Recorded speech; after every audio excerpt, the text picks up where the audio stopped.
Hola, ¿qué tal? ¿Cómo están? Qué placer acompañarles. Bienvenidos a Impacto Económico. Repasamos de inmediato nuestros titulares. Con la pandemia del coronavirus, las autoridades de Panamá prevén que el país cierre este mismo año con cifras alarmantes sobre el desempleo y la informalidad. En Noticias de nuestra América Latina ampliamos estos detalles. En contexto, veremos cómo el gobierno golpista de Bolivia, conducido por Yanine Áñez, ha destruido en pocos meses los adelantos económicos y sociales que fueron alcanzados durante los 14 años de la gestión del presidente Evo Morales. El turismo mundial ha perdido miles de millones de dólares debido a la pandemia del coronavirus. En Economía 360 le contamos.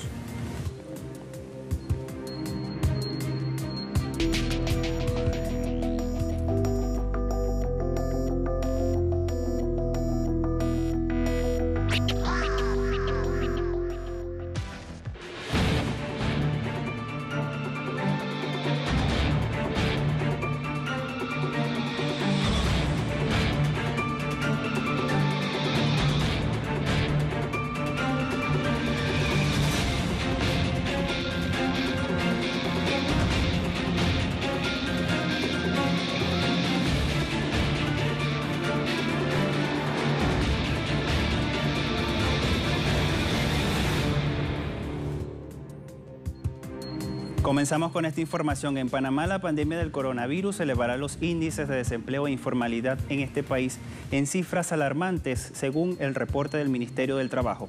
De acuerdo con esta cartera ministerial, la crisis sanitaria colocará la tasa de paro al cierre de este mismo año en 25%, mientras que la informalidad va a llegar a un 55%. Este mismo año, en el 2019, Panamá también era un país con 4.2 millones de habitantes y con una economía dependiente de los servicios registraba un desempleo del 7.1% y una informalidad de casi el 45%.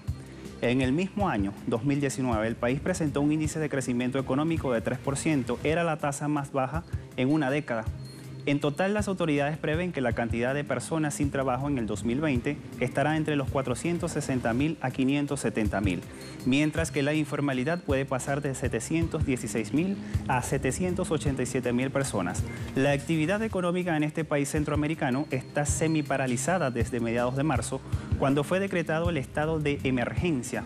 El lunes 17 de agosto reabrieron con limitaciones los salones de belleza, barberías y el comercio minorista.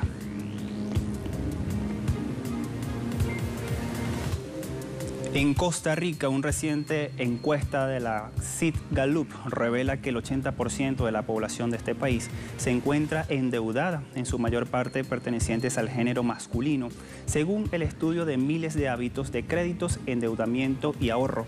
El 76% de los hombres que mantienen compromisos financieros tienen 35 años o más edad, mientras el 53% tiene estudios superiores. Asimismo, la encuesta precisa que el 68% de las personas sobreendeudadas tuvieron que adquirir nuevas por la pandemia, mientras que un 46% perdió su empleo desde el mes de marzo. Igualmente, una cuarta parte de los consultados reporta que está severamente deprimido y una tercera parte señala que no deja de sonar el teléfono con alguien tratando de cobrarle. Los investigadores de Sid Gallup afirman que la pandemia del coronavirus no solo cobra víctimas en cuanto a la salud de los habitantes, sino en términos de su solvencia. Los gobiernos de Venezuela y Turquía suscribieron acuerdos para estrechar lazos de cooperación en materia económica y cultural. El canciller de Venezuela, Jorge Arriaza, recibió en Caracas, capital de Venezuela, a su homólogo de Turquía, Mevlut Cavusoglu, donde firmaron diversos acuerdos en materia económica, social, educativa y cultural en aras de fortalecer la cooperación bilateral entre ambas naciones. Particularmente a través de los acuerdos, Turquía construirá en Venezuela 2 hospitales. El canciller venezolano aseguró que fueron revisados convenios con la Agencia de Cooperación TICA en materia de salud. En medio de la actual pandemia del coronavirus, Ankara ha donado a Caracas casi 20 toneladas de ayuda humanitaria, entre ellos 25 ventiladores a centros. Igualmente, las autoridades de ambos países conversaron sobre la necesidad de completar el acuerdo de promoción de inversiones, así como la conformación del Consejo Binacional de Cooperación y el Comercio Venezolano-Turco DEIC. La Federación Médica de Perú anunció la paralización de sus actividades por 48 horas en demanda de un aumento del presupuesto anual de la salud pública y por sus salarios pendientes. Se tiene previsto que la protesta se realice entre los días 26 y 27 de agosto. El personal de la salud peruano exige que destinen recursos equivalentes al 5% del Producto Interno Bruto al sistema sanitario de este país, ya que actualmente solo llega al 2.3%. El presidente de la Federación Médica de Perú, Godofredo Talavera, aclaró que la huelga no afectará los servicios de emergencia ni la atención a los pacientes por COVID-19. De acuerdo con el Ministerio de Salud, Álvaro Vidal, el Fondo Monetario Internacional impone políticas que impiden la inversión en servicios esenciales como la salud y también en la educación. Asimismo, reclama que no cuenta con suficientes equipos de protección para los profesionales de la salud que combaten actualmente la pandemia del coronavirus. El Banco Central de Chile confirmó la peor caída en el Producto Interno Bruto del país desde la crisis de 1982, de acuerdo con su informe de cuentas nacionales correspondiente al segundo trimestre del presente año. Esta entidad experimentó una contracción récord de 14.1% en el trimestre entre abril y junio. Todas las ramas productivas presentaron descensos, excepto la minería, los servicios financieros y la administración pública. El informe resalta que el Producto Interno Bruto se redujo 13.2% respecto al trimestre anterior, con mayor impacto en los servicios personales, construcción, comercio y transporte. Otro indicador que mostró una baja fue el de la inversión, plano que según el Banco Central de Chile, la formación bruta de capital fijo se contrajo 15.1%. Igualmente, la entidad financiera detalló que el componente de construcción y otras obras disminuyó, y esto se debe a una menor edificación y al aplazamiento de proyectos en inversión. Vamos a establecer una primera pausa. A la vuelta en contexto vamos a revisar una investigación del periodista Edelberto López Blanch sobre cómo se ha afectado la economía de la Bolivia con la llegada del gobierno golpista de Yanine Áñez. Ya volvemos con más.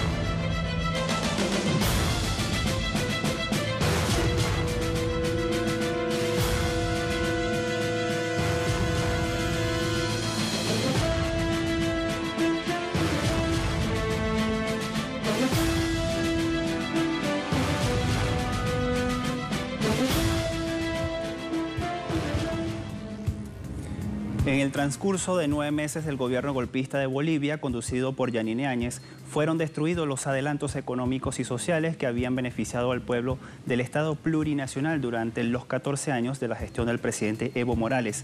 En este segmento, en contexto, vamos a poner a su disposición un trabajo al respecto realizado por el periodista e investigador Edelberto López Blanch. Sus detalles a continuación.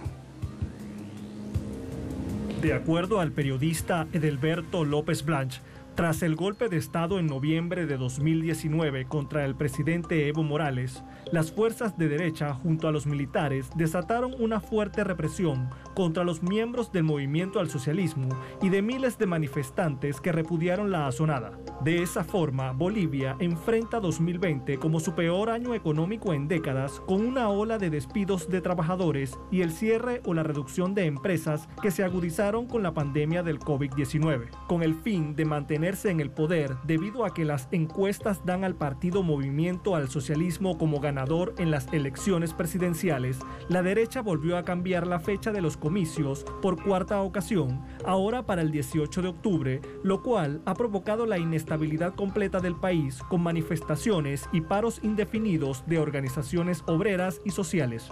Desde la llegada del gobierno de facto, la tasa de desempleo urbano subió de 4,2 a 9,4% y la informalidad ronda el 80% de la población económicamente activa, según el Centro de Desarrollo Laboral y Agrario. Asimismo, el Banco Mundial pronosticó que la recesión en Bolivia provocará en 2020 una caída del 5,9% del Producto Interno Bruto, la peor cifra desde los años 80, cuando el país sufrió una devaluación y una inflación histórica. En el contexto de la actual pandemia, el gobierno golpista no cuenta con un registro de empresas cerradas o cuántos empleos se han perdido, y los analistas afirman que la mayoría de los sectores se han dañado. Edelberto López Blanch en este estudio también muestra los logros económicos y sociales alcanzados durante la gestión del expresidente boliviano Evo Morales, particularmente los asociados a las regalías del sector de los hidrocarburos y cómo los mismos se distribuyeron en los últimos años en la población. Edelberto López Blanch en su estudio señala que desde el año 2005, cuando Evo Morales alcanzó la presidencia de Bolivia con el apoyo popular, esa nación experimentó una serie de transformaciones económicas y sociales que sacaron de la miseria, la ignorancia y la discriminación a la mayoría de la población.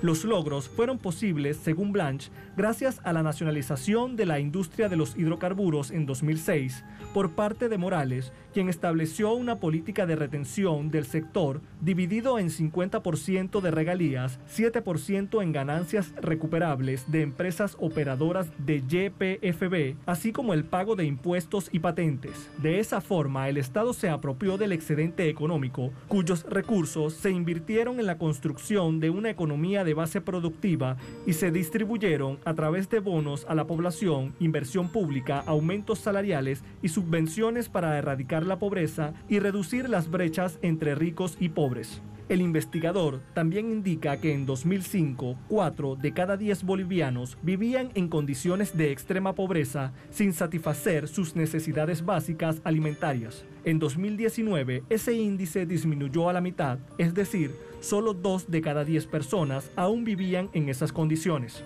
Asimismo, durante 2018, Bolivia se había consolidado como uno de los países en América Latina con más adelantos en las esferas económico-sociales tras alcanzar un crecimiento de 4,7% y un Producto Interno Bruto de $40.000 millones. Asimismo, Blanch destaca que otros beneficios alcanzados durante la gestión de Evo Morales para Bolivia a nivel regional tienen que ver. Este país dejó de ser uno de los países más pobres y ese indicador disminuyó de 38,2% en 2005 a 16,1% en 2017, lo que significó una rebaja de 21,1 puntos porcentuales, la mayor nivel de la región. La tasa de desempleo abierto urbano registró una reducción sustancial. Esta pasó de 8,1% en 2005 a 4,2% en 2019. Entre tanto, el Producto Interno Bruto creció desde 2006 a un ritmo promedio de 4,3%, mientras los programas sociales resultaron amplios y variados, para lo cual se destinó alrededor de $2.000 millones, el mayor para un aparato estatal que hasta el año 2005 invertiría solo $500 millones. El periodista cubano afirma que al desaparecer tras el golpe de Estado esos grandes beneficios sociales y económicos, el pueblo boliviano se posiciona ahora en las calles y caminos para defender su legítimo derecho a la vida, cercenado por las fuerzas reaccionarias apoyadas desde los Estados Unidos.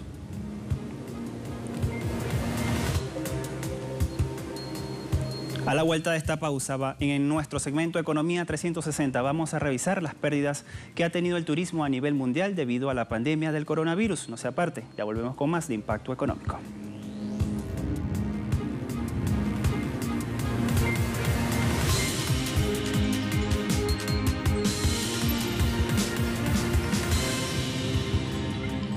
Les contamos que la pandemia de la COVID-19 ha dejado pérdidas en el sector del turismo mundial de miles de millones de dólares durante los primeros 5 meses del presente año. La Organización Mundial del Turismo, la OMT, señala que la caída del movimiento de turistas a causa de la pandemia del coronavirus ocasionó pérdidas por $320.000 millones entre enero y mayo pasado. Se trata de una cifra que triplica el impacto de la crisis económica de 2007 y 2009 en el sector del turismo. Sin embargo, la agencia de la ONU considera que la reapertura de las fronteras al turismo alivió a millones de personas dependientes de esta esfera, pero señalan que no es suficiente. La OMT agrega que el turismo tiene una larga trayectoria y que ha demostrado su capacidad de adaptarse y hacer frente a estos retos. En ese contexto, el organismo destacó que la importancia de realizar pruebas rápidas y rigurosas en los puertos y aeropuertos para la detección de los portadores del coronavirus. El Banco Central de Malasia señala que las restricciones a la producción y la retracción del comercio internacional debido a la pandemia del coronavirus han llevado a la economía de este país a los niveles más bajos desde hace 2 décadas. Un informe de la entidad financiera revela que en el segundo trimestre del año, el Producto Interno Bruto de Malasia sufrió una caída interanual de 17.1%, siendo este el peor resultado desde el cuarto trimestre de 1998. El banco precisa que el cierre de empresas, comercios y negocios en general, junto a la caída de las exportaciones, de las inversiones extranjeras y del arribo de turistas, gravitaron profundamente sobre la economía del país. Sin embargo, el banco indica que este trimestre debe hacer una cierta recuperación económica en la medida que se vayan relajando las regulaciones internas. Añadió que la economía está lista para recuperarse en la segunda mitad del año y mucho más el próximo año.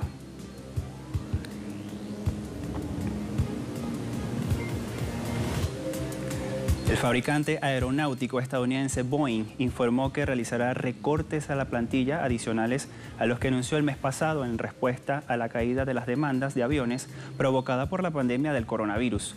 El consejero delegado de Boeing indicó que el plan es ampliar las reducciones totales de la plantilla por encima del objetivo inicial del 10% fijado en abril y va a permitir a más trabajadores que quieran dejar la compañía hacerlo de manera voluntaria. De esta manera, el recorte de los empleados será de 19.000. La firma no especificó cuántos trabajadores afectará esta nueva ronda de bajas voluntarias y se espera que ofrezca más detalles el próximo 24 de agosto. En la primera mitad de este año, Boeing informó que cuadruplicó sus pérdidas al sumar el impacto de la pandemia de la COVID-19 a la crisis de los 737 MAX que arrastraba desde el año pasado. El presidente de Rusia, Vladimir Putin, aseguró que la contracción de la economía rusa será menor que de las de muchos otros países, incluidos los europeos. Las declaraciones de Putin se producen durante una reunión con el jefe de Rosneft, Igor Sechin, quien le contaba al mandatario ruso los futuros planes de esta compañía.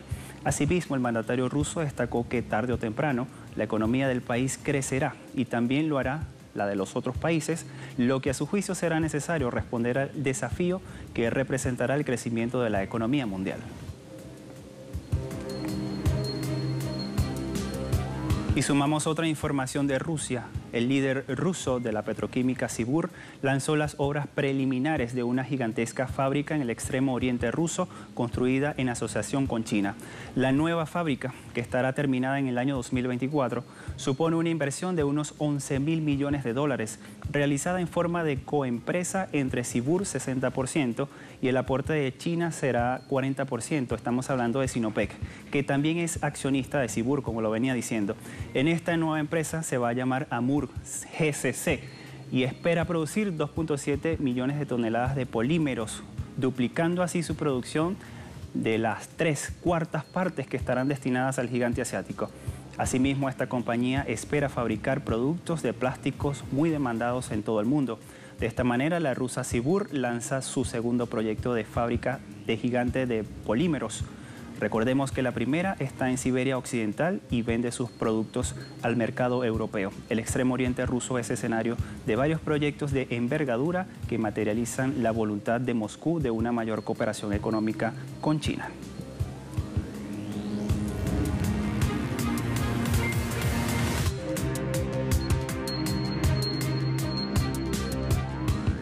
Tiempo de revisar los indicadores petroleros al cierre de la jornada de este martes. Vemos en pantalla la relación de WTI que marca $42.73 el barril. Ha perdido unos 0.16 centavos de dólar. Sumamos Brent de referencia en Europa, se ubica en $45.28 el barril.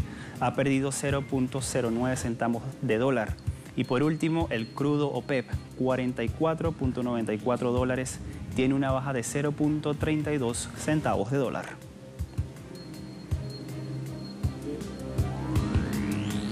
Con estos indicadores ponemos punto final a esta emisión de Impacto Económico. La invitación para que siga todas nuestras redes sociales. A todos muchas gracias. Será hasta la próxima. Chao.